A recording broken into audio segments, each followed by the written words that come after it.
We're live. Hold on, I have Carl K real quick.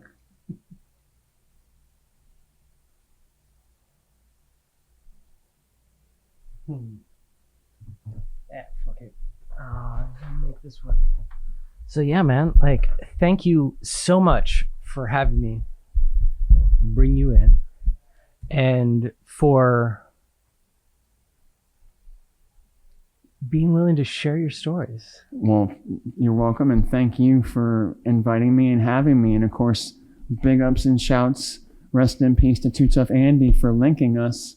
While Carl K, who's listening right now, shouts to Carl K, Philly Hardstep Incorporated, was playing on Twitch, and that's where we all linked up together. So I'm grateful to Andy, and I'm grateful to you too, Librarian. This is awesome. Excellent. So I've got a thing that I do. Well, hey, let's introduce you. Like, give me, street name, give me a real name, give me whatever you feel like telling the people you are. So this is MC Mecha. My government name is Tony Valenti, and Too Tough original MC, then part of Synthetics, and also part of the Cannon Boys. Wow. Okay. Now, I've got something I usually use as a way to warm up. Word. And it's a quick, A or B. Okay? Yeah. So we're going to make it real simple. Coffee or tea? Coffee. Okay. Mario or Sonic? Mario. Wu-Tang, NWA? Wu-Tang Clan. Fatty Caps or New York Skinnies? New York Skinnies. New Balance or Adidas? New Balance. Hawk or Hatsue? I'm going to go with Hawk. Okay, there you go. Also Team Dog representing. Awesome. All right, cool, man. Well, tell me, actually, before we even get into all of this, I also want to give a quick shout out to Eaton Radio for giving us the space to host this place. Big ups to Eaton. Space, and thank you so much for having us. Yes, thank you all. So, when is your earliest DnB memory? Oh gosh, I guess it'd probably have to be going to Return of the Renegades. Okay. That rave that Andy and Lonnie Fisher, and I think, might be wrong, guys, forgive me, I think Circle might have had a hand in that a little bit, but that was my, I think, earliest memory. Okay. And where was that? That was in Baltimore, Maryland, at Lonnie Fisher's old warehouse. Oh, right on. Very cool. So what got you then to go from going to DnB parties to then getting on the mic? What came first, I guess? Was drum and bass first, or was being an MC first?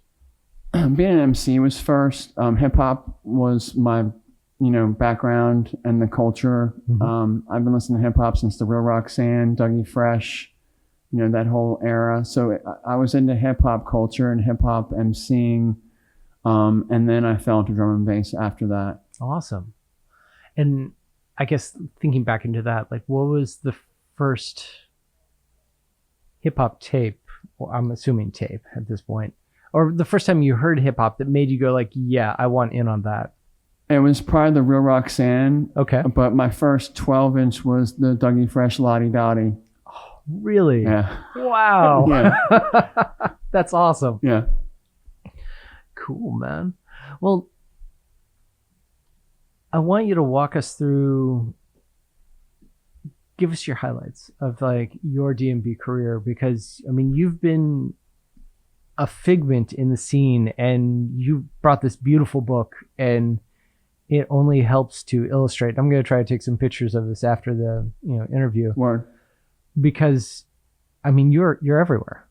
Yeah, it seems like you are everywhere in this book. It is wild.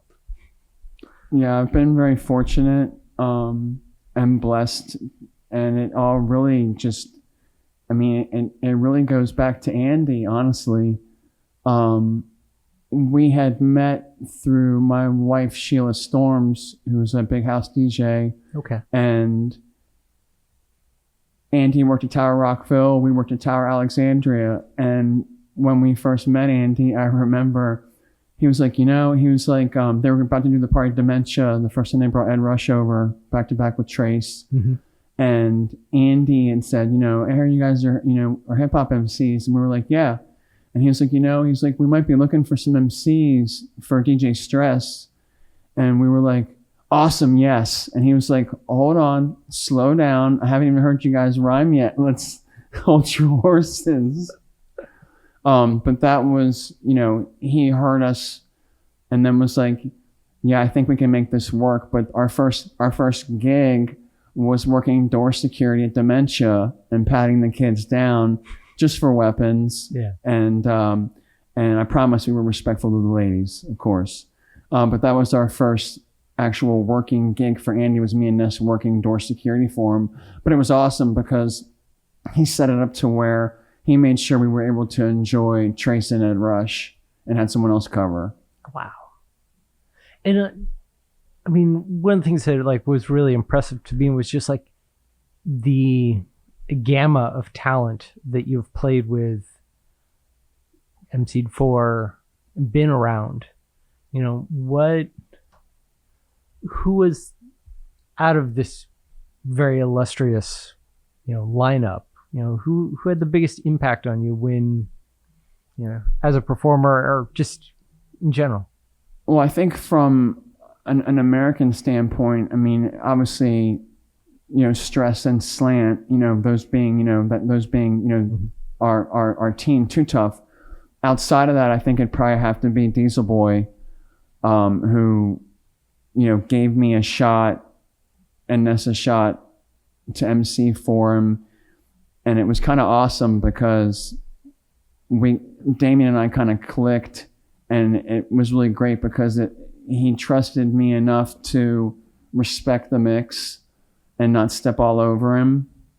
And that ended up leading to me performing at Platinum in Philadelphia, his night on Thursday. That led me to being booked with him in New Hampshire and DC here and there. So yeah, I think Diesel Boy was definitely a super highlight for me. And yeah. Awesome. And actually that brings a point.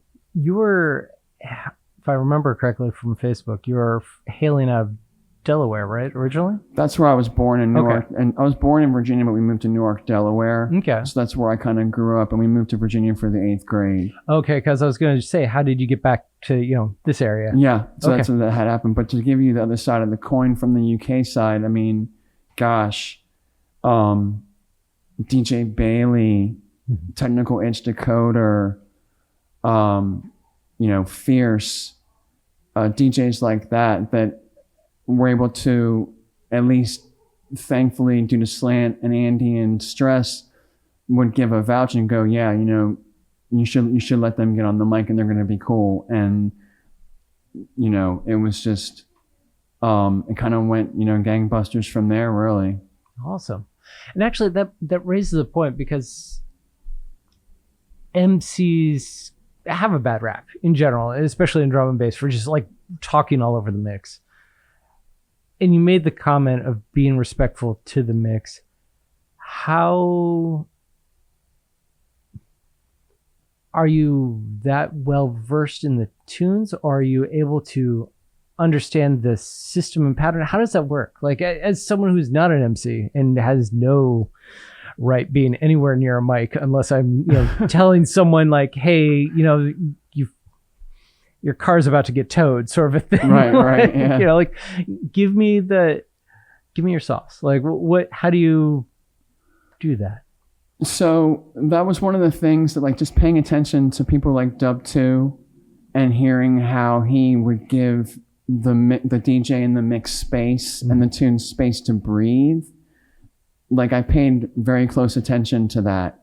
And I just kind of was okay, it's not about the MC. It's always about the DJ. Mm-hmm. Because if there wasn't a DJ, there's not going to be an MC.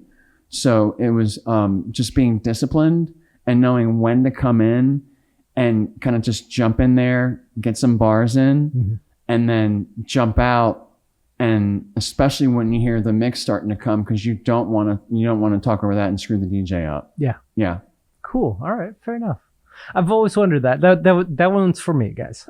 Yeah, no, that was a great question, man. That was good. So tell me more about, your stories. Like where along the lines in this, is your key highlights? Like, Gosh. What are the, I mean, for those out there that may be catching this as, only audio later on, like he has a file book, a photo book. It's just full of beautiful flyers of parties that, like, I've seen these files on, websites, usually on the Too Tough archive, admittedly, is where I've seen a lot of these. I own a few. I've been to a few of these parties, but it's insane. Yeah, I mean, I guess, what was your question? I'm so sorry. No, it's just your highlights. Like, highlights? When you're looking at these, like, which are the ones that, like, you're like, that party, and here's why, So, gosh. I guess I would have to start with 97, Too Tough Mechanism. We had Dom and Roland, Dara, Overload, Slant, Stress, Ness, and myself. That was a pretty memorable event. Mm-hmm. I had just gotten a brand new 4-door Golf Volkswagen, and Andy had asked me if he could borrow it to pick up Dom from the airport. And I was like, sure, man. I was like, just remember, I got it like a week ago. And he was like, Mecha. And I was like, I know, man. It's cool. And he actually got a scratch on it. And I remember he called me and he felt so bad. He was like, Tony, there was a small scratch. I'm so sorry. And I remember thinking, well, I'm not going to get mad. It's Too Tough Andy. You know what I mean? I was like, bro, it's cool. I don't care, man. Whatever. That was a memorable one. A lot of the suburban... Where was that party at, by the way? That was at Soul Camp at the Hung Jury in Northwest, actually. Okay. Yep, that was a big one. The first time I got to MC with Ness for DJ Bailey at a Suburban Space event, Andy was great because he had this pipeline of mixtapes coming over from the UK, and he would make copies for us. And, all the dub plates that weren't even due for release for like 90 days were on those. And I would study the heck out of all those tapes. And I remember when Bailey came, it was awesome because I knew just about every dub that he dropped. And the next day, I remember Slant brought him to Tower Records when I was working at the Tyson's Corner locations because Slant lived not too far away. And I remember Bailey was like, mate, he was like, wicked last night, man. And I was like, thanks, man. It was an honor, bro. And he was like, yeah, man, I've got one question, mate. And I was like, sure, what's that, man? And he was like, how'd you know all those tunes I was playing? And I was like, easy, man. I was like, all the mixtapes from Andy, bro. He gets them to us, and I learned the tunes, man. That was a highlight for sure. Another highlight, a big highlight, was at the Buzz event Mango. And they had to move it from Buzz to Club 5 at the last minute. And it was Diesel Boy, Stress, myself, I believe Carlo played too. Shouts to Carlo. And Rich and I, it was packed from stage all the way back. It was rammed. And Stress and I, Rich, we just ripped it down. And then it was Diesel Boy and me afterward. And I don't know what happened. It was like an extra switch went off. And Diesel Boy, Damien and I, we literally reduced that place to ashes. Wow. Like all night. And for the next 7 years, I had people coming up to me in public at Tower, at Buzz, at this club going, I remember that night at Mango with you and Diesel Boy. That was definitely a highlight for sure. And all the other gigs, I mean, it's just, there's almost too many to even remember, but every one was special. And especially the Too Tough parties. I mean, it was literally the most well-oiled machine. Andy, Too Tough Peter, Slant, Stress, myself, Ness, and also Mike Gallagher, who was best friends with Andy for like 30 plus years. He was also kind of like a behind the scenes sort of supporter and had like an impact with a few things that helped out with some of the events. So it was definitely a machine that was literally, when we were all on page together, it was unstoppable. It really was. It was incredible. Now, Peter, he was the graphic designer, or no? Peter was an integral part of the team. He helped with talking to the clubs with Andy. He helped with getting things squared away with the talent. He helped in a lot of areas with the door sometimes, collecting money. And Peter's function, which he had many of, again, it was just like, it was something where Peter brought something special to the group without even being a DJ or a performer. And he was just as integral as Andy or any of us were, really. God. It's funny. I don't know if I've got reference to him yet, like in all of these conversations, but I'd love to get his like 2 cents at some point in time. Oh, you gotta get Peter in here, man. He's got, yeah. That sounds like it would be amazing. Oh yeah. Especially because he's not a DJ or an MC. It's like, and that's another angle that at some point in time I want to start exploring. Is like finding all the promoters, finding like key members of the street team, you know, like pulling the whole community and dancers even. They're just like, like, what were your stories? You know, and thank you for like opening one more door that I need to go run down. You got to get Peter in here at some point, man. That would be sick. Awesome. Cool. So now you've noted that there are too many to highlight more, but come on. You've got some lineups in here that are ridiculous. Excuse me, I'm sorry, y'all.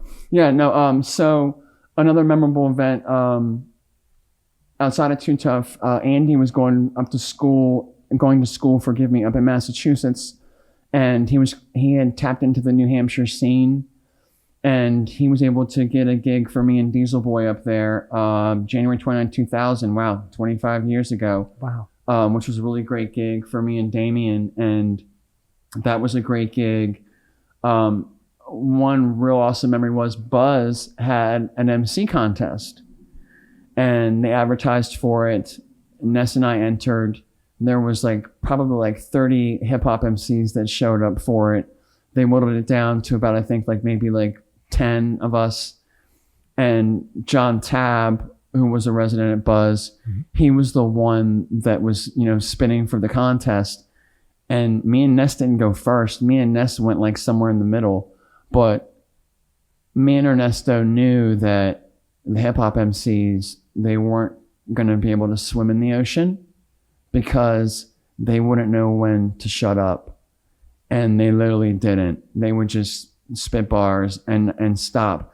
And when me and Ernesto went in the middle, I remember the rest of the contestants were like, oh shit, we got to do it like they're doing it, because everybody before them just wouldn't stop rhyming. But then at the end, Ness and I ended up, edging out as the winners. And it wasn't something that was a gimme. I mean, we definitely worked for it, but it was awesome being Buzz residents for a minute. Dude, that's fun. Yeah, it was great. And where was, because Buzz has had a handful of houses over the years, where was that? Where were they primarily located at that point? That was during the Club Nation era, right where Nats Park is now, actually. Yeah. Man, I saw Slant, and I'm trying to remember who else from the Too Tough crew, but they were opening up, I want to say, for True Players. And it was DJ Hype and a handful of others at the time. And I just remember, I remember the night because there was someone else was in the main room, and it was someone big. I couldn't tell you. It was probably Tiesto or someone like that, Paul Van Dyke. And so everyone was in the other room. And I just remember you guys are frigging kidding me, right? I've got a half-filled dance floor, plenty of space to move. The breakers are doing their thing. Oh, yeah. And just the most insane set being thrown down. And I was like, this is magic. Yeah. Well, if it was Too Tough, it definitely was probably Slant and Stress for sure. Yeah. So cool. Yeah. So tell me more. No one's here to hear about me talk. So. No, you're good. Well, I definitely need to give shout outs to the Philly Hardstep crew, Carl K, MC Dub 2, because they were the Philadelphia affiliate for the culture and the scene. And they were an integral part, and Andy and Daniel were bringing Carl and Joe down, quite a lot. So there was definitely a lot of times where we were all on the same flyer together. Like, here's a great urban space night. 99, Trace, Rhyme Time were on the bill. And then that was February. And then March 99, we had Decoder Tech Itch, Diesel Boy, and Dub 2. And that was just, I mean, it was just a smash down. Horizon was an incredible party. Too Tough, Sonic Soul, Pollen. We all came together at the Edge, and we brought Matrix, Fierce. We had Carl K and Dub 2, Slant Stress, myself and Ness. That was another just big night. I remember it was rammed. And Carl's still active in the scene right now. He's actually on Twitch right now too, right? Yep, Carl K is doing Twitch Wednesdays, 7 p.m. Eastern, twitch.tv/drum-and-bass-proper. Yeah, he's just smashing it down every Wednesday, 7 p.m. Y'all got to check that out if you're not. The chat is a rave. It's just so much fun. It is. Again, that's where we met, and all because of Andy. Yeah. But it was like one of those wild nights because I remember I got a text, and Andy's like, okay, you need to be here right now. And I think I was cooking dinner or something. Nice. And I was just like, okay, sure, whatever. I'll jump on, Andy. And as I'm jumping on, he's telling me just like, okay, you need to find Mecha. You need to interview Mecha and get him on the show. And then you need to, check out Carl. You need to promote Carl for sure. And then Neighborhood Watch. I'm not spacing on. Yeah, Neighborhood Watch, Mike Gallagher. Yes. Yeah. He was like, and you need to team up with him. Yeah, and you like, gotta get on. He was like, send a guest mix over there for that. Yeah. And it was just like, all three, it was like, it was marching orders. And I'm like, okay. That's Andy. All right. Here we go. I think that's, not to take out a morbid tip, but like, that's going to be the thing I miss the most about Andy. Was like, for me, like my adventure with Andy got cut short, but it was always like these little bursts of like, I had an idea. You need to do this, go. And I was like, yes, sir. Yeah, no, Andy was great at that. Andy was great at inspiring people, pulling the best out of people, and sometimes the worst out of people, as friends do. But he was also that person that would push anybody. There's so many people that Andy touched across all musical genres, socioeconomic genres of people that he would inspire. And that is where his professorial and teacher roots, I think, really took off. But one successful switch, the Gravitational Pool Tour, 97, Rob Playford, Moving Shadow, JMJ, Moving Shadow, Diesel Boy, Carl K, Slant Stress, Dub 2, myself, and Ness. It was supposed to be in DC. We printed 3,000 plus flyers, 4,000 color. They're awesome. And we lost the venue like 2 weeks before, and we had to pivot to Hagerstown. So Andy was like, I need all of your asses over here. We've got to sticker these with the new address. And we all jumped in. And what was great was the DC, Maryland, Virginia, and probably New York and PA, New Jersey Massive, they came to Hagerstown and they showed up and showed out. And the party was a smashing success in Hagerstown, Maryland.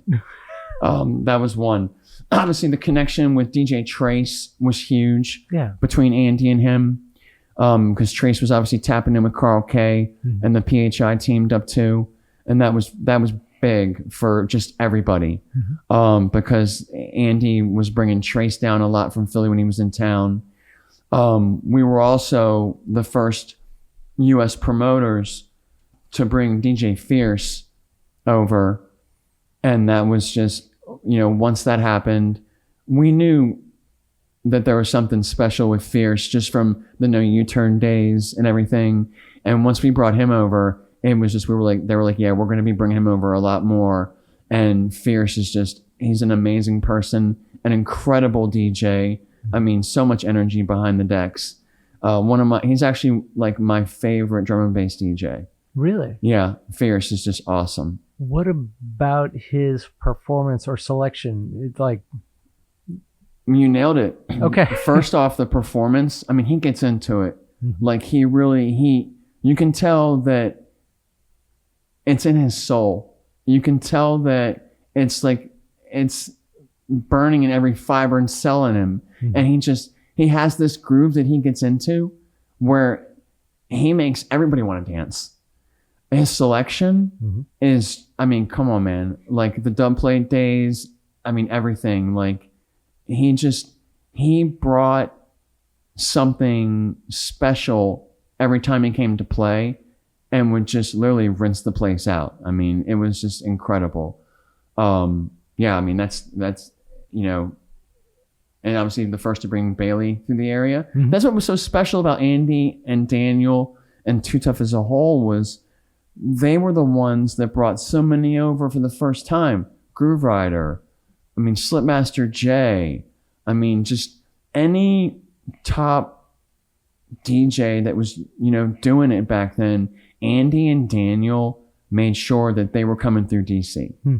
Yeah. It's interesting because as we were talking about this earlier, like I was coming from Ohio, I was driving the 6 hours because of these lineups. You're a madman. I mean, there was not much drum and bass happening in Ohio. I was sorry to hear that. No, bro. I was like that guy on the bill. They put me on for variety's sake, if you will. Come on, man. More respect for the Librarian. No, because it was great. It meant that I was on almost every party. Yeah. I was in the back room, but I was still on. You were there. I was still there. But that meant that I was coming. Your draw because of who was being brought in was strong enough that I'm like, yeah, no, I got to drive 6 hours. Let's go do this. You know, it's going to be a thing. Yeah, I mean, and it was, and that's, it's just every time an event was coming up, there was an electricity that was just bouncing between all of us in Too Tough that it had this effect that it made you want to work. It made you want to stay out till 4 a.m, handing out flyers, hand-to-hand at Buzz, making sure, and hand-to-hand combat, flyer-wise, that was the way. I mean, because that way you knew it was getting in their hand, they were going to look at it. And that was old flyer days too. So it was like, and also big pockets and all that. But what were talking about hand-to-hand combat with flyers? What was it also like with dealing with other crews, other parties, as far as that goes? Like, was it a friendly rivalry? Was it, you know, because I know in the Midwest it could go either way. Like there was the crews that were good with one another, and then there was just the crews that, you know, not so much. How did that work in DC? Well, sadly, and there was a bit of friction, and there was the Snowball Collective with Rob One and his team. There was Too Tough. I'm trying to think if there's anybody else, and I don't think there really was. And since then, there've been other teams since? Oh yeah, of course. So, yeah, but this is just back in the day. Okay, yeah, evolution. Sorry. I'm sorry, back in the day, everybody. But no, there was static. Unfortunately, I think people misread Andy's passion as something different. Okay, he just cared about the music that much, but for some reason, people just didn't really jive with him back in the day. I remember going to a Buzz Christmas party, and Andy asked me to specifically go with him, and I was like, sure. And we showed up, and he was like, don't worry, Mecha, we're not going to be here long because we got to go promote. And I was like, yeah, whatever, man, I'm here for you. And I remember some of the Snowball Collective was there, and I remember there was this one guy that rolled up on Andy. Like, what's up, Andy? And he was like, hey, man, what's up? And he was like, who's this? And he was like, this is MC Mecha. This is one of our new MCs. And Andy had already given me a pregame of like, Tony, people are going to be here that don't like me. And I was like, bro, if anything pops off, I got your back. I'm not afraid of anybody. And we didn't walk in like that, but I walked in on guard because I was like, there's no way I'm letting anybody step to Andy in front of me. Yeah. And I remember the guy was a real dick about it. And I just remember he looked at me, he kind of looked at me a little nervously, and I just was like, I didn't say shit to him, just so he knew, don't mess with my friend, and everything will be cool. But there was a static between Snowball and Too Tough, and that's what was so sad, was that like nobody could work together back then. And the things we could have accomplished if the crews could have come together, it could have been massive. But they were in their lane, we were in our lane, and it was kumbaya around the campfire. That's all we cared about. We weren't shit talkers. We were just there to promote the culture and the music and the art that we loved. That's what the mission was. It wasn't about drama. Drama, unfortunately, came to Andy and Daniel's door quite often, and we would just come together like Voltron and just kind of just stand there and stave it off and just keep it moving. And we walked in love and respect, and a lot of times we didn't get that back, but we had work to do, and we weren't about that drama because we were about the culture, and it was about drum and bass, man. It wasn't about romper room or high school shit. You know what I mean? I don't know. On happier topics. No. And then it's all, I'm not trying to be uber negative, everybody, but it's just like there's drama in every scene, right? Yeah, I stepped on that third rail. My bad. You're good, bro. But I don't know. It's always a really interesting when you look at the scene in a very holistic manner after the fact. Yeah. You know, like what were those weird pain points and what were the things that, you know, set people off or didn't allow for doors to open or close, you know, and it's always interesting to me as someone who is coming from the outside, like outside looking in. I told you earlier, you know, I was like, yeah, I threw my hat into the ring and didn't make much progress, but it was also, I was throwing my hat into a ring with a bunch of killers. I mean, you could not throw a stone in DC without hitting a really talented DJ. Right. I remember when I first came here, it was like all the little boutique stores in Georgetown had a DJ booth. Yeah. And a DJ that was actively spinning during the day, like prepping for the night. And I remember being like, fuck. Yeah, that's what was great, like about like Music Now, and then Yoshitoshi afterward was they had that setup in there, and they would have DJs come, and they would usually do a set before Buzz even. And that's what was exciting, was that when Slant worked there, he was able to get some of the talent to come through and do a little in-store for like an hour or something. Wow. Yeah. That's awesome. Yeah. So tell us more stories here. More I mean, stories. like at this point, I think we're like in what, 98? 98, yeah. So easy. Too Tough and El Dopa. Doc Scott, Trace, MC Justice, Diesel Boy, Carl K, Overload, Whoa Guy, MC Dub 2, Slant Stress, Ness and myself, MC Mecha. We were the drum and bass room. El Dopa was Hank, and the other guy's escaping me, but Hank was awesome. We promoted the heck out of this party. Electric Sky Church played even. And I remember the promotion was like a month in advance, just about, and leading up to. Up and down the Eastern Seaboard, all the record stores. Hank and I even went to this massive rave in North Carolina. It was at an old post office building. It was huge. There must have been like 6 rooms. There must have been like 3,000 kids there. And Hank and I went down with like 4 boxes. And I'm not kidding. Like, we were there from like 10 p.m. to I think 6 in the morning. And Andy was like, Mecca, make sure you don't come back with 1 flyer. And I was like, yes, boss. And we literally, it was hand flyering, hitting cars, talking to people. That was an incredible party. And that party, it could have had probably at least between 2,500 and 3,000 kids at it. Wow. Like it was massive. Let me see. I'm trying to think here. What else? Let's see here. I mean, you got Bailey, you've got... Yeah, so we got the DJ Bailey night. This looks like it was 1999. Okay. That was the first time we had Bailey. It was an urban space event. Bailey, Slant Stress, DJ Ransom. Shout outs to Ransom, myself and Ness. That was the party I talked about where Bailey came to meet me at Tower Records the next day. So that was just a really incredible, fun night. Let's see here. 1 second.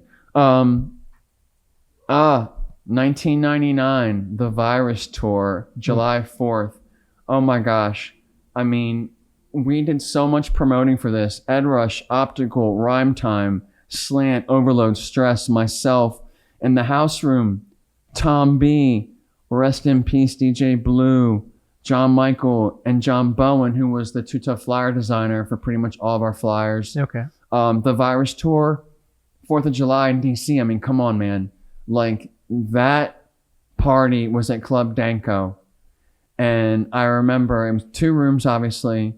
And we had, I believe, if I remember the count correctly from Peter, 750 people showed up. And for July 4th, that's huge. Yeah. And I mean, that was like Ed Russian Optical and Rhyme Time. I mean, come on. The dub plates, a lot of the early Bad Company stuff, a lot of the just Virus stuff that was coming out that was on dub plate. And great story. We recorded the set. And I remember Daniel Slant was like, Tony, me and you got this. And I was like, yeah, boss. And Daniel threw the tape in right when they started. Or no, I threw the tape in when they started their set. And it was, the tape deck was one that would automatically flip the tape for us to get the other side. And so the first tape was done. And Daniel, I remember being like, I think we need to check the tape soon. And I was like, you're right. And I was like, hey, man, I was like, I don't want to switch the tape, man. I'm scared. And he was like, I got it, Mecha. And he was able to somehow finagle himself between Optical and Ed Rush. And he got the second blank tape in. Mm-hmm. When their set was over, Slant played. He played last. And I remember I popped the tape out with Optical and Ed Rush. And I remember I stuck it in my pocket real quick. And I slid Slant's tape in. And I pushed it in, and I had like hit the record button, and Optical happened to see out of his peripheral what I was doing. And literally right as Daniel started playing in like his first and second record, and Optical came back into the booth. And when Daniel was getting a record and wasn't looking, I saw Optical stop the tape, eject the tape, and pull it out and put it in his pocket because he thought it was their set. And then at the end of the night, Daniel was like, what happened to my tape? And I was like, Optical thought it was his tape. And he was like, what? And he was like, what about Optical's tape? And I was like, I got both tapes right here, boss. And what was great was relinking with Slant recently.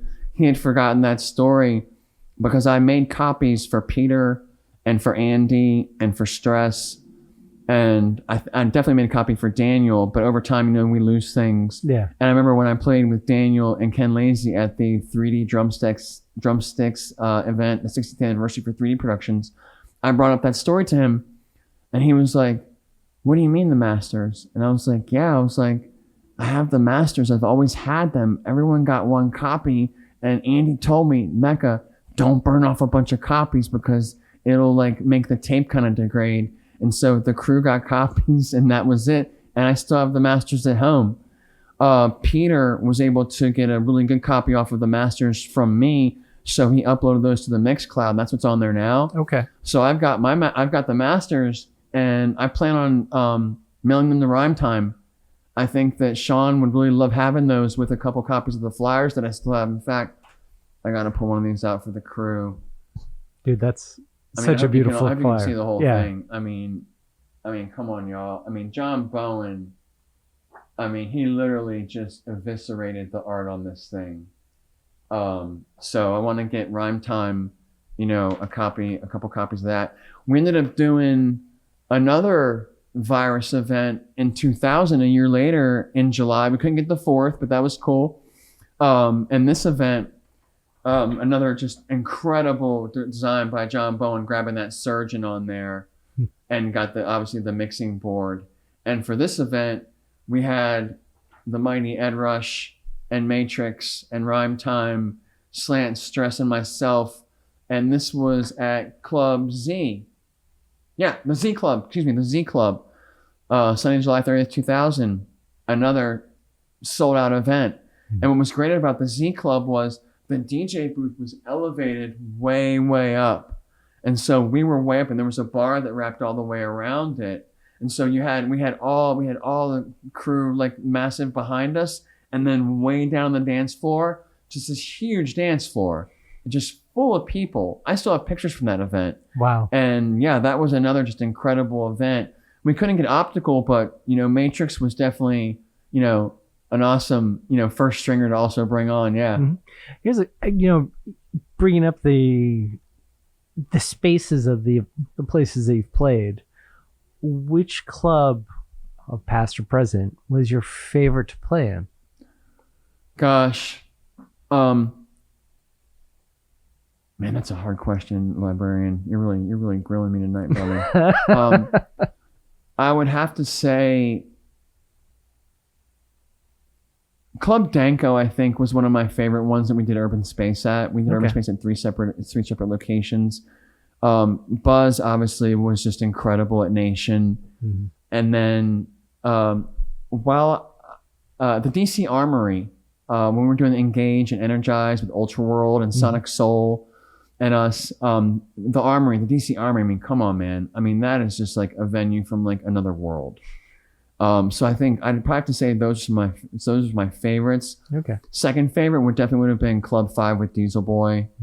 Just that Club 5 was an amazing club there. It was, especially like the weird like back stairs and steps and the patio and all about it, like the whole place. The catacombs. Yeah. And it kept transforming. Like at one point in time, like the dance floor was where the speakers were. I mean, it was a weird setup. Yeah, no, that was definitely an awesome venue. And just, partnering with, the Pollen Crew, Chris Styles and them doing the Edge. Obviously the Edge was an amazing venue with that whole outdoor wooden deck kind of setup. Yeah. Yeah, that was just so great. And then they had the huge front room, they had the huge back room. It was kind of a garage style. That was also a really, great event.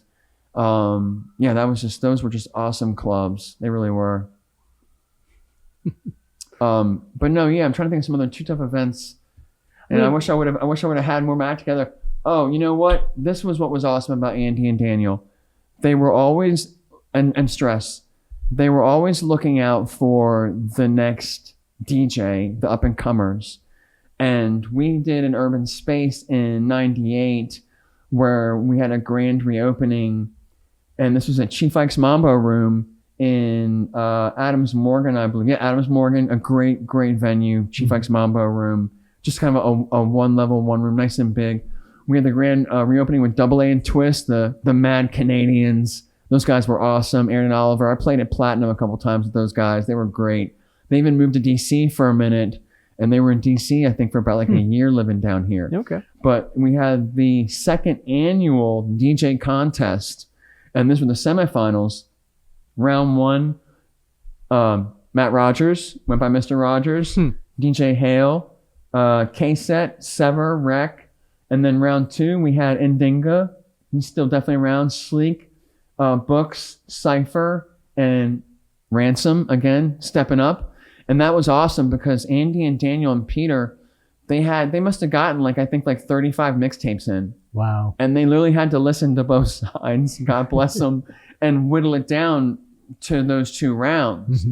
And the winner, one finalist was selected from each round of semifinalists to battle it out in the finals. And then what happened in August, a month later, we invited the winner, who I can't recall, forgive me everybody, sorry, the gray matter, it's, they came in, they were able to open up one night, which was great for them. They brought all their friends, which just even grew the club and the scene even more. But that's what was great about Andy and Daniel, was that they were always about bigging up the next generation. And it just shows love for the culture and needing to foster and grow it. You know what I mean? Yeah. Yeah. That's awesome. Yeah.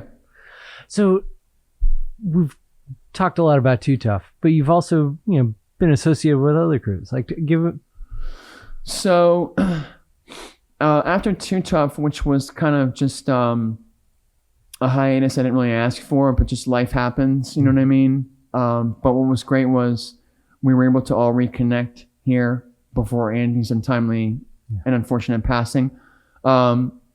Synthetics, Rob F, Impulse, they knew who I was from the Too Tough era and from being at Buzz. And these two young kids walked up to me one night, and I remember their friend Chad, Hold Tight Landmine Lieutenant, was with them, and they said, "Hey man, will you be our MC and produce with us?" And I was like, "Say less." And they lived right around the corner from me and Sheila in an apartment in Centerville. And I went over there to their apartment, and they had the studio, and I was like, holy shit, man, these kids aren't playing around. And they were like, yeah, they're like, this is what we're working on. They had already worked on tunes and done some things. They were about to sign 2 things to Raw Cuts back in the day. Mm-hmm. And they were like, do you want to do a tune with us? And I had been watching sci-fi movies, horror movies, and I, on my own, had been going, that'd be a cool sample for a tune. That'd be a cool sample for a tune. So the first thing we worked on together was called The Gateway. And sorry, Pitch Black. We had some Pitch Black samples in there from that film with Vin Diesel. Mm-hmm. And I said, this is what I think we should do with these. And they were like, word, bet. And it took us about 2 weeks to write that. We wrote that tune. They wrote a tune called Ultraviolet also. And they had written another tune. And literally in 1 week through AIM, they had the ear and the attention of TB and Kamal from Conflict and Nico from No U-Turn. And it was something that was just so extraordinary because Nico grabbed Gateway and he grabbed one more for the flip. TB snapped up an EP, Recall, which I was on, and 3 other tunes for an EP. Mm-hmm. And then Kamal grabbed Ultraviolet, and I believe he grabbed also Anomaly. And literally overnight, these 2 kids went from being unknown to literally in the stratosphere. I'd never seen a chemical reaction like that before in my life. And I knew, I was like, these kids are special. And it just went from there. I mean, signing No U-Turn, Subtitles, Kamal's label, Negative. And then Nico said, hey, if there was one No U-Turn record y'all would want to remix, what would it be? And I said, Boys, Technology. Now granted, Boy Meringue, first off, Ed Rush and Nico crushed the OG. Mm-hmm. Boy Meringue remixed it, and I said, we should remix that. And they were like, cool. Nico sent the stems, and the guys were perspiring because they knew that it was kind of a Herculean task to remix something that had already been remixed before by someone like Boy Meringue. Come on. And I was like, no, we got this. And it was literally worked on for like 2.5, almost 3 weeks. Sent it to Nico. Mm-hmm. He gave it to Fierce and Matrix. Mm-hmm. And it was on dub. And I remember Matrix came to play at Buzz, and I was sick. I didn't get to go. And I remember they called me screaming in the phone, and Matrix was playing Gateway and Buzz. He even rewound the thing. Wow. And they were just going off, and I was sick with the flu. I was like, why was I sick? But no, like from there, it's steamrolled into this thing where they had a lot of UK and international talent wanting their tunes, cutting them on dub. Mm-hmm. And it just kind of grew from there. The gigs started coming in. And then we caught the ear of Trace from Decipher. We were on the Decipher forum, obviously, back in the day. He asked us to remix Smoke by Black Sun Empire. Mm-hmm. And Black Sun Empire remixed Cryogenic. And that kind of went from there. We remixed a Cause for Concern tune. Sorry, guys, it's escaping me. But that happened. And then Renegade Hardware we wrote another tune that I kind of come up with Josh called Dementia, and Rob and all of us did the artwork together, and I'd gotten samples from Requiem for a Dream. And I was like, we got to do this. And we worked on that, and we sent it to Nico, and Nico, for some reason, he wasn't feeling it. And we were kind of like mind blown. We're like, all right, that's cool, whatever.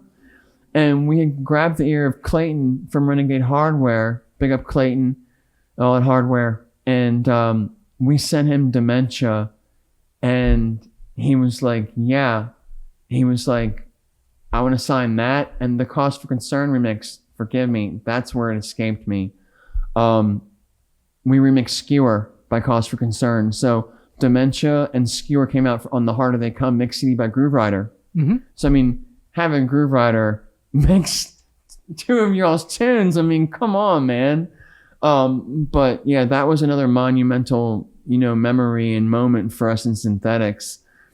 We eventually ended up, Josh didn't move in with us, but me and Sheila Storms, my wife, then girlfriend, and Rob F., we moved into a house in Reston with George MC Concept, and the Synthetic studio was hubbed right there. Oh, wow. And that's where pretty much from the Smoke remix forward, all those Synthetics tunes were all written in that studio. And it was awesome. I mean, up all hours, we would go to Buzz together and we would hear like someone play and go, okay, we're inspired. And then we'd come back to the studio and we'd be up till like 4 or 5 in the morning working on tunes. Mm-hmm. So yeah, just so many labels that tunes came out on. We were in Herb's Next 100, which was huge to be in Herb's Next 100. I mean, come on, man. Yeah. I mean, that was big. A lot of the tunes we did were being in a lot of the major DJ magazines. They were in the drum and bass, single area, getting reviewed by all kinds of people. And that was definitely just so big for us. And then, just the connection with Carl in Philly and Jason Kennedy, who was in Philly when they were doing the Cold Front recording thing. Mm-hmm. We were able to parlay a lot of gigs up that way with those guys and up and down the Eastern Seaboard. Josh and I were booked in Puerto Rico, me and him to play. Just me and him. And then with El Hornet, that was an incredible gig. And Clute, big up El Hornet and Clute. Yeah, that was an amazing gig. And prior to that gig, I think the year before, Rob, Josh, and I got booked down in Puerto Rico together. And that was just awesome. Puerto Rico has just an incredible scene. And they were just throwing parties like no other. In fact, there was this one party I heard about, they called it the Cave Rave.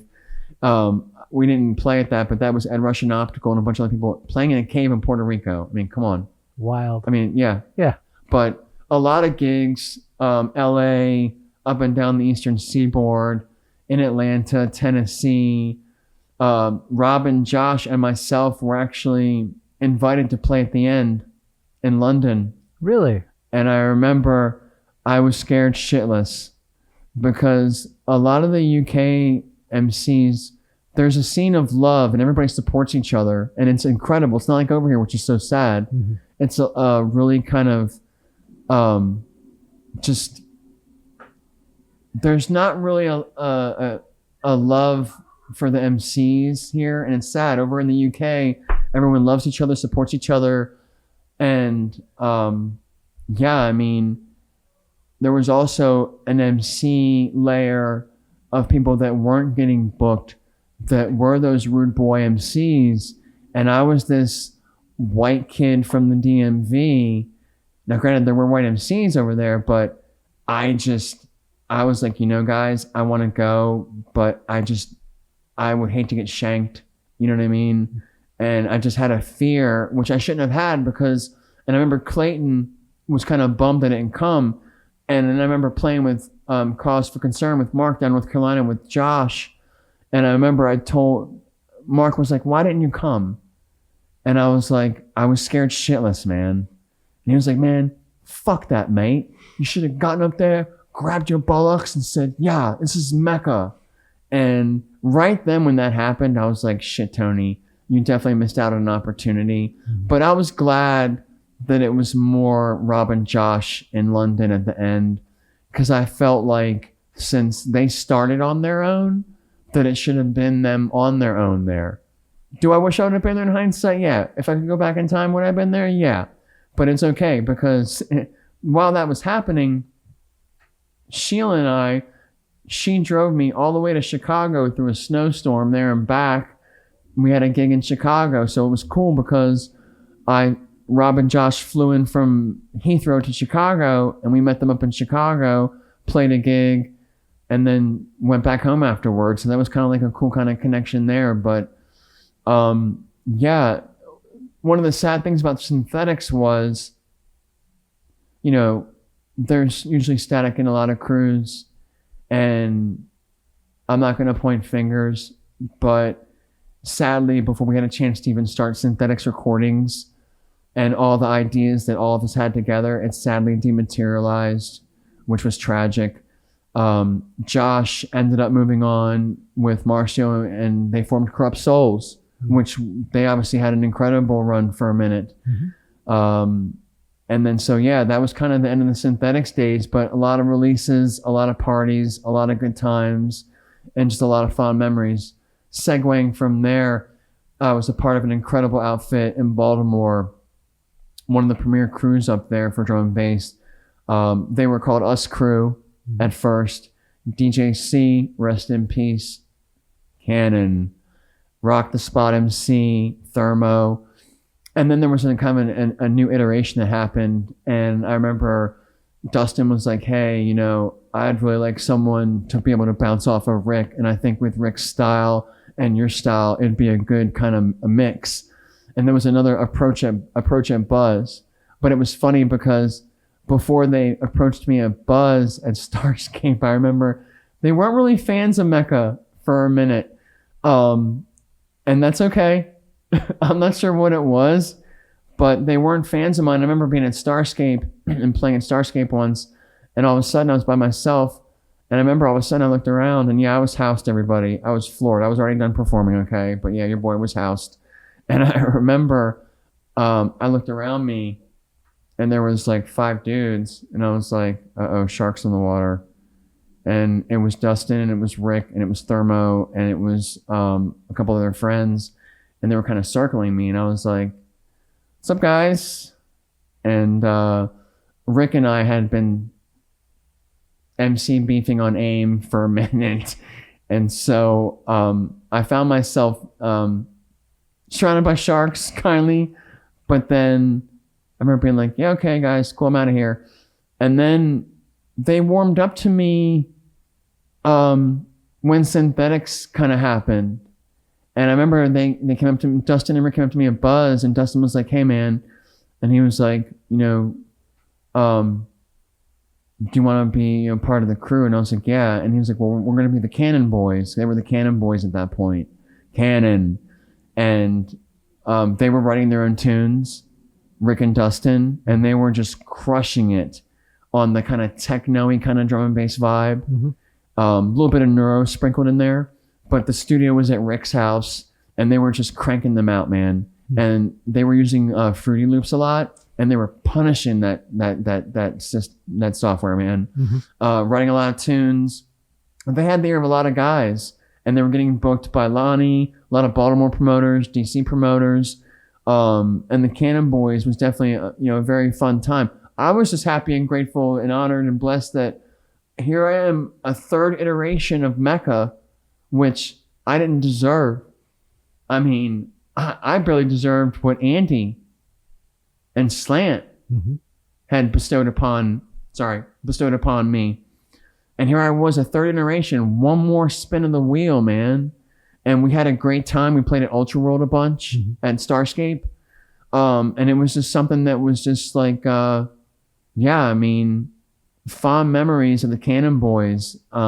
Fever. Of course, definitely played Fever with Too Tough. So forgive me for not mentioning that one, y'all. I don't have all the flyers and the memories gray, but Fever played there a bunch of times with Dustin and Rick. I remember one time, in fact, we kind of took turns doing the lights because Super Cal had to take a break. That was awesome.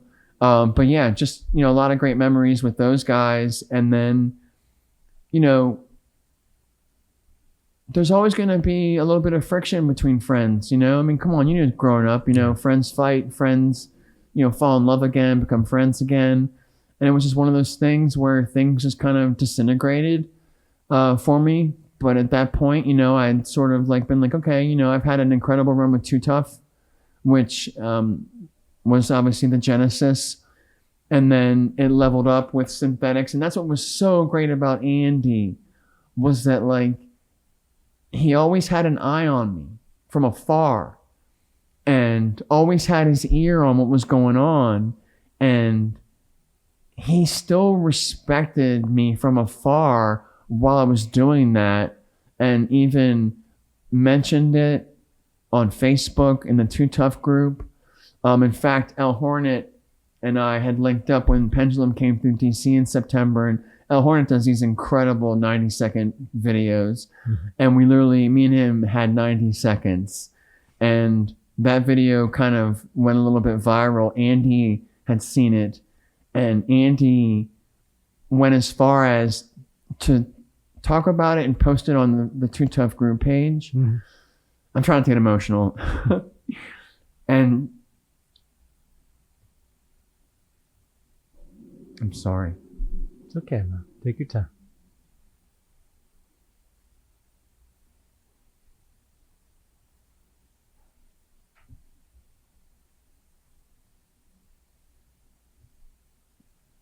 Sorry.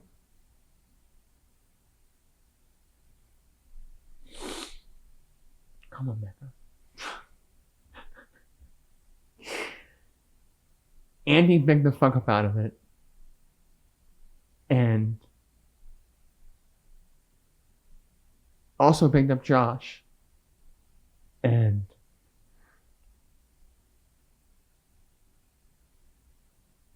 sorry.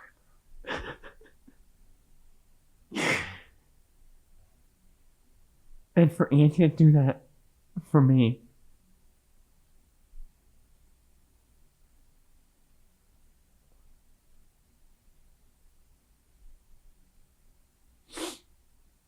I'm sorry, brother. I need a minute. Take your time. But I will carry that moment.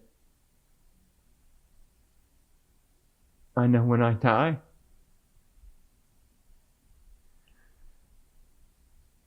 and making that up on Facebook,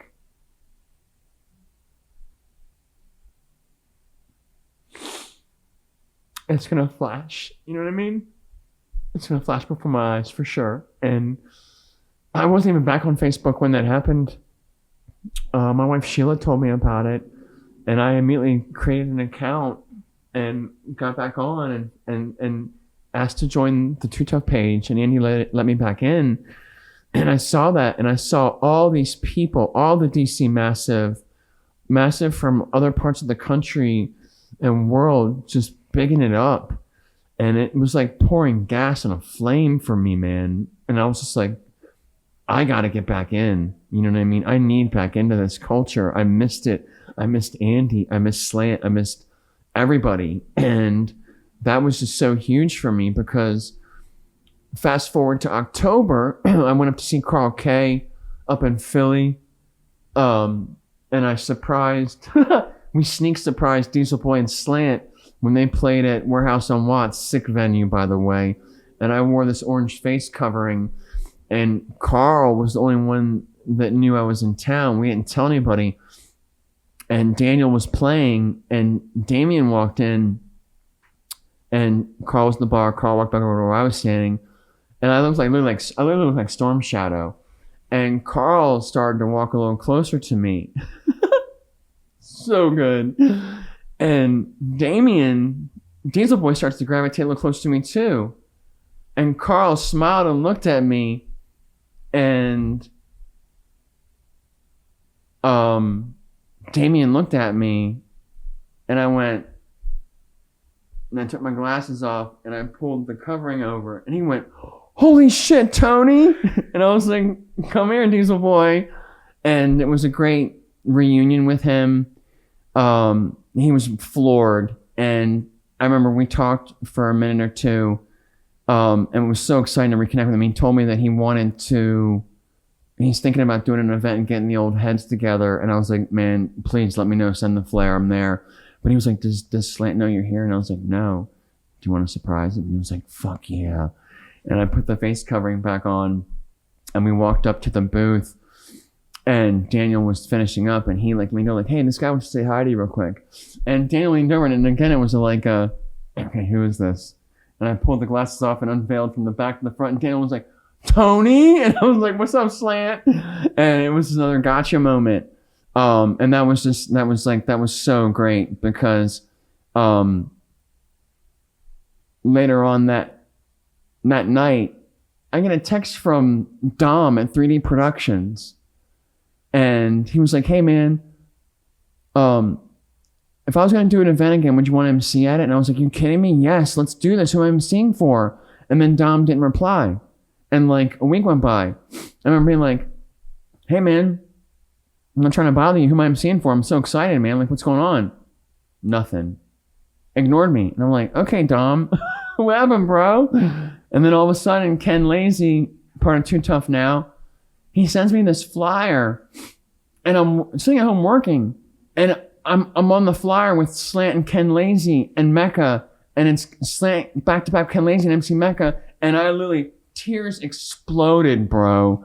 I was like, Dom, you son of a bitch. Like, you got me so good. Like, I had no idea that I was reuniting with Too Tough. And here we go. The 16th anniversary of 3D Productions Drumsticks. Mm-hmm. They sold out. And it was an incredible set, an incredible event. And yeah, I mean, like, Dom got me. And in fact, he kept it from Daniel and Ken till I think he asked Daniel and Ken, hey, if I could get Mecha again, would you guys want him on the mic? And they were like, yeah. And then it just went from there, and it was just... That's awesome. It was so sick. And in fact, I gotta mention something real quick. Yeah, go for it. Yeah, let me just pull it up on the phone here. I'm sure you've been tapped in. Obviously, everyone's tapped into the kind of interwebs, but coming up here is 3D Productions World of Drum and Bass event. 60% sold out, kids. Y'all better jump on this shit. Ronnie Size, Ed Rush, Born on Road, Blade Runner, The Diesel Boy, Benny L. Benny L's first DC appearance. Those speakers are gonna melt. DJ SS, The Formation, Dawn, Makoto, Spin Scott, MC Toddla, Stars and Diza, MC Tempo, Jungle Jesse, Misbehaved, Ja Bugs, Controversy, and the Lady Killer, Divine MC. She is an assassin. That is going to be Saturday, March 15th, Club Karma. Yo, it's going to sell out, y'all. Beware the Ides of March, my friend. That's all I have to say to that one. I'm telling you is, they're 60% sold out right now. It's going to be just a session. It is the first time I've bought tickets for myself and my wife to go to, and it was like early days. It was the first time it came up. I should have asked, being a good partner, but I didn't ask because it's the 15th, which is my birthday. So I'm like, game on, like some noise. Yeah, I'm doing this. And I was like, would you like to see Ronnie Size? And my partner's like, sure. I'm like, cool. We need to find a babysitter. I mean, come on, man. Like, I think the last time he came through DC was when was it the Brown Paper Bag Tour? Yeah. And or was it Represent? It was Represent. Okay. And I'm pretty sure, I'm almost positive that Buzz, I swear Buzz had that come through. I might be wrong, but I'm almost certain it was Buzz that brought that through. Might have been. Yeah. Crazy, man. Yeah. You've had such an insane run, and it's not over yet. And so what is your next iteration? Thanks for asking, man, because I spaced on that. So what I got going on right now is doing vocals for some producers. First off, shouts to Submerged, Resistance, 30 plus years in the game, my man Kurt. We're doing a tune called Sub Hunters. I've done the vocals for those. He's working on getting those in right now. You're going to do 2 versions, I think, of that. One more of the neuro-y and one more of the kind of like just jumpy for, to kind of just saturate both areas. We've got another thing that I've got vocals for over on called Feedback, which is going to be also just sick. Since I've gotten back into it, the pen is on fire. I am not ego. I have a long way to go, but the pen has been just on fire. I've got a tune that I'm doing with DJ Anguish. I've got something I'm doing with Vibrida and Soul ID. They're both legends from back in the day. That one is gonna just be ridiculous. It's gonna be so huge. The vocals for that one, I had to redo them just one more time, but they sent me a clip, and I'm telling you right now, when I heard this tune, the first person I thought of that would definitely drop it is Break. And in fact, I'm gonna call it right now. I think Break would probably sign this thing to Symmetry, because Break knows about Vibrida and it's actually played his tunes before. And so I got that going on. Yeah, just trying to just tap in with some producers and get a lot of irons in the fire. Anguish has also done a bootleg of Terrorist by Ray Keith. Yeah. And it's sick. And he asked me if I would write something for it. And I was like, you know what? I was like, I almost don't know if I want to, but then I was like, you know what? I'm going to make sure I honor and represent Renegade, Terrorist, Dread, and Ray Keith. And it's still a work in progress, but I can tell you within like 10 minutes, I brought some stuff that I think everybody's going to really like a lot. So that's kind of what's going on right now. I'm not sure really. Oh, the next gig, I'm sorry, coming up March 8th, this Saturday, Feeling Lucky in Gettysburg, Pennsylvania. I'll be on with DJ Anguish. Oh, nice. We're headlining. Okay. And also MC Akira's playing. My boy's playing with someone up there. So it's going to be a great time this Saturday on the 8th. Nice. And that's at the... Oh, my gosh. You're just blowing up my spot, brother. I'm so sorry. Give me a second here. Come on, man. You should know your social calendar. I should know my... Yeah. I thought it was the ballroom or something, but yeah, no, my bad, y'all. I couldn't pull it. Feeling Lucky is gonna be at 1110 North 3rd Street in Harrisburg, PA. Anguish with MC Mecha, Dirty Vendetta, No Disassemble with MC Akira, Valkyrie, and Extremix. The party's called Feeling Lucky, so that's gonna be awesome. I'm really looking forward to that one. That's gonna be huge. Excellent. Yeah. I hope you don't mind. I got some shout outs I want to roll through. Please go for it, man. Yo, so first off, I got to thank my Lord and Savior, Jesus Christ. Without him, I wouldn't even be sitting here today. My son, Pilot, Daddy loves and misses you so much, Bear. Julius Burnside, hold tight the fam and Atticus. Mike Gallagher and all the Poughkeepsie Massive. Fade 1. R.I.P. to Too Tough Andy. Shouts to his mom, Casey. Matt and Luke, his siblings, all of his friends and artists, and all in the Memoriam What's Up app crew. Hold tight Vera, hold tight Melina, hold tight Joanna, hold tight everybody. Melina, sorry my dear. DJ Slant, DJ Stress, Too Tough Peter, Ransom, Tricky Pat, DJ Odie, my man Repent Sticker and all the Sticker Gang crew. Steve Drennan, Scott Roach, Generic Taco Puss, Mark Calamari, R.I.P. to Impulse. Shouts to Rob F., Kiko, Psy Dream, Mayhem. R.I.P. to DJ C Shout. Shouts to Rock the Spot, Thermo and Brant King, Ed the Virus, and his wife, his boss, McGinnis. Sorry, Ed. Submerged, Thomas Blondette, Carl K. Also, hold tight Pedro. Typecell, DJ K, Chook, Vibrida and Soul ID, Anguish, Dribbles, Miskit, my recording engineer, Dom from 3D, don't forget that event, Jen House from 3D, DJ RX, Bennett, Mark Taylor, Job Bugs, Jungle Jesse, The Infamous, Smurf, The Monster, MC Josiah Scribes, Diesel Boy's new guy he's bringing around a lot. Josiah Scribes has been around for years. I just met him. He is a monster. Let's see here.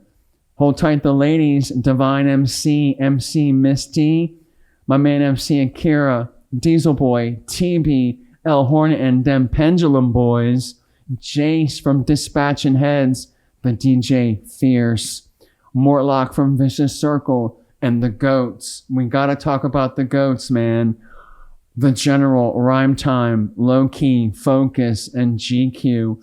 And I want to give a shout to every UK and US DJ who ever gave me the honor of emceeing for them. Too many to name, and kisses for you all. All the Too Tough Synthetics and Cannon Boys fans and supporters from all over the years, thank you, I love you. God bless. Dude. Peace. Oh, and I got one more. This is for me and you. Okay. When I say too tough, I need to hear Andy. Too tough. Andy. Too tough. Andy. Too tough. Andy. Too tough. Andy. Andy, we all love you. We all miss you so much. And I know I will see you again one day, brother. Thanks so much for having me on, man. This has been incredible. Dude, thank you. This has been an absolute riot. Cool. Well, for those of you who are spaced out of space and you were wondering, where are you tonight, man? This has been a special showcase of DC Spotlight here with MC Mecha out of Eaton Radio Studios. My name is the Librarian. I hope you've all enjoyed this, and we'll be back next month. Same bat time, same back channel, 8:30 to 10.